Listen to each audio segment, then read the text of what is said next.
Okay, here for with another video.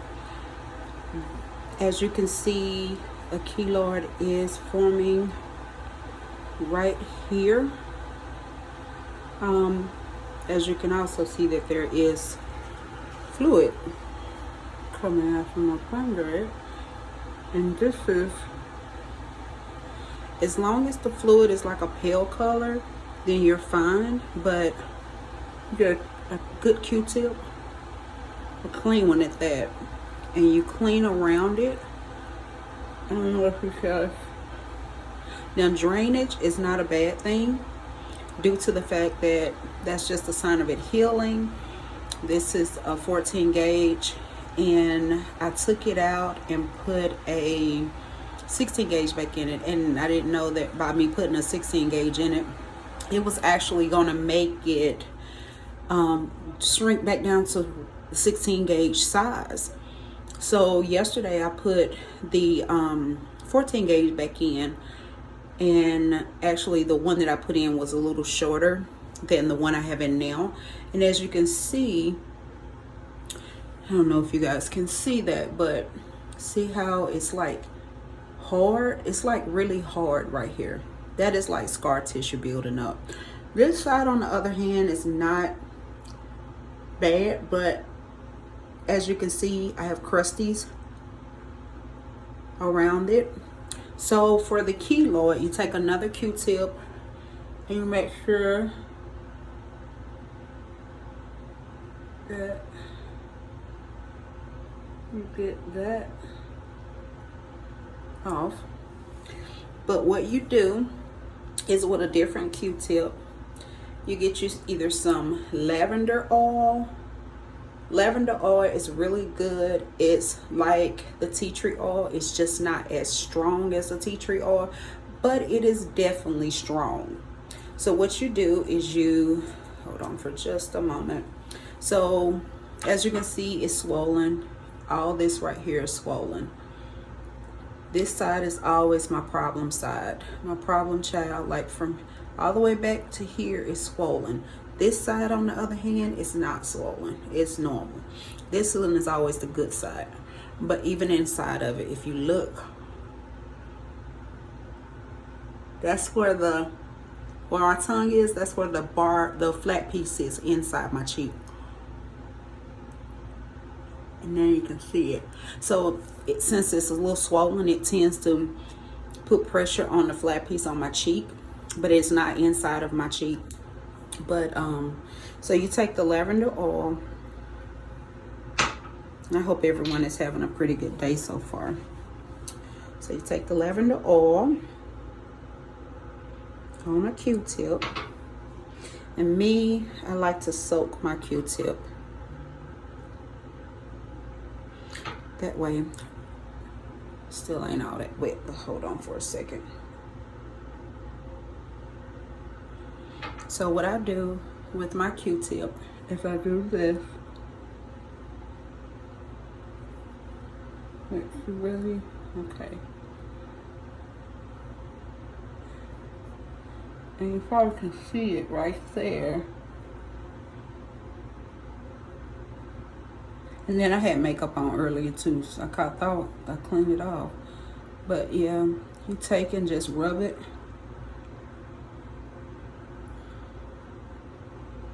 Right on that spot. And after that, you do that for a couple of days. You want to soak it with some sea salt, non-iodized sea salt. Do not get no regular salt. Do not get no iodized sea salt. You want non-iodized sea salt. And with the sea salt, you want to be able to put it in some water. You want the water to get as hot as you can stand it. Not necessarily scald your face, but you want to get it as hot as possible.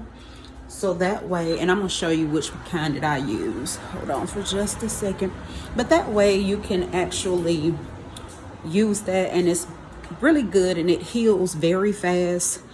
Let's see. So this is the kind that I buy. It's the fine kind, so it dissolves pretty quick.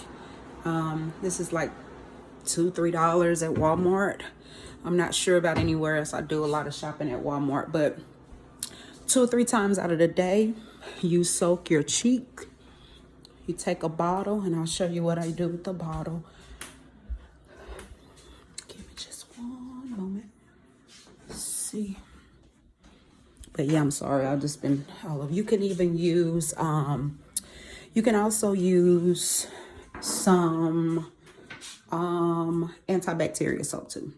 So this is my bottle, and I'm gonna do the other side since it's not bad. But what I do is I take my bottle and I put it on top of my cheek, and I hold it like that. Hold it for, sometime I just hold it for about a good 20-30 minutes. Let it soak. Do that, and you'll see a little bit. And what I normally do is just take a little tissue, and that actually breaks up the crusties. Because if you try to pull them off while it's hard like that, sometimes it will hurt you, and it will hurt your skin a little bit. But I just keep putting the lavender oil on my cheek every day, maybe 2 or 3 times a day, until I notice like all this is swollen. It's just hard as a brick, and all it is scar tissue building up. This side, it's like not no swell. It's not swollen or anything. Like you can feel a little bit of the bar. This side you can't.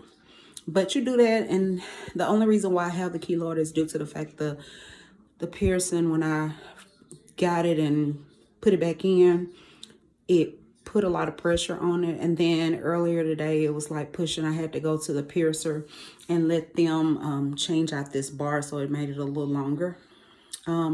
But now, once it gets a little pressure or whatever, then the keloid will go away. But you want to prevent it from getting big, because one time I had one and it was huge on the same side. It was so big, it was ridiculous. But what you want to do is to prevent it from getting any bigger. So you use the lavender oil, and you use that 2 or 3 times a day. And then you do the sea salt soaks, or the antibacterial soap soaks. And that way, and I'll show you what I use on that too. Give me just one moment. So for the antibacterial soap, you can use something like this, as long as it's antibacterial soap, and it's not the harsh kind, but you can get this from the Dollar Tree for $1. But this is what I use as far as making sure to keep it clean. You know, you can even gargle with soap. I mean, not soap, I'm sorry. You can gargle with the sea salt. And that way you can swish it around in your mouth, and that keeps down the swelling, along with some ibuprofen. So you want to make sure that you're covered all the way around, because sometimes if it's swollen, it will bother you. And when I go to sleep tonight, it's actually going to probably swell, or it's going to hurt, because I lay on this side, either side. But this side, since it's more sensitive at this moment, it will hurt just a little bit, but that's okay. But once the swelling go down, I'll be fine. But if you guys have any questions, comments, just ask, just put it in the comments, and I'll definitely be glad to answer you. Like, subscribe, and I'll subscribe back to your channels. But yes, if you have any questions, I'm just doing a vlog pertaining to my cheek piercings, on different things that may happen throughout the time. A lot of people will show you a keloid, but they don't show you the start of it. So I wanted to let you see what it looks like if it's starting, and how you have to tell when you see how this is. My skin is like this is swollen. This right here, it's not swollen. This one is fine. This one is always the one that has the problem.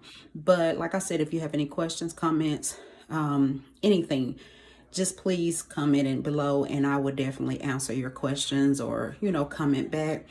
But don't forget to like and subscribe, so that way you can see, and don't forget to turn on your push notifications, so that way you will know when I post another video. Hopefully this helps the next person, or help someone that's thinking about getting them. And again, I hope you guys have a great night. Talk to you later.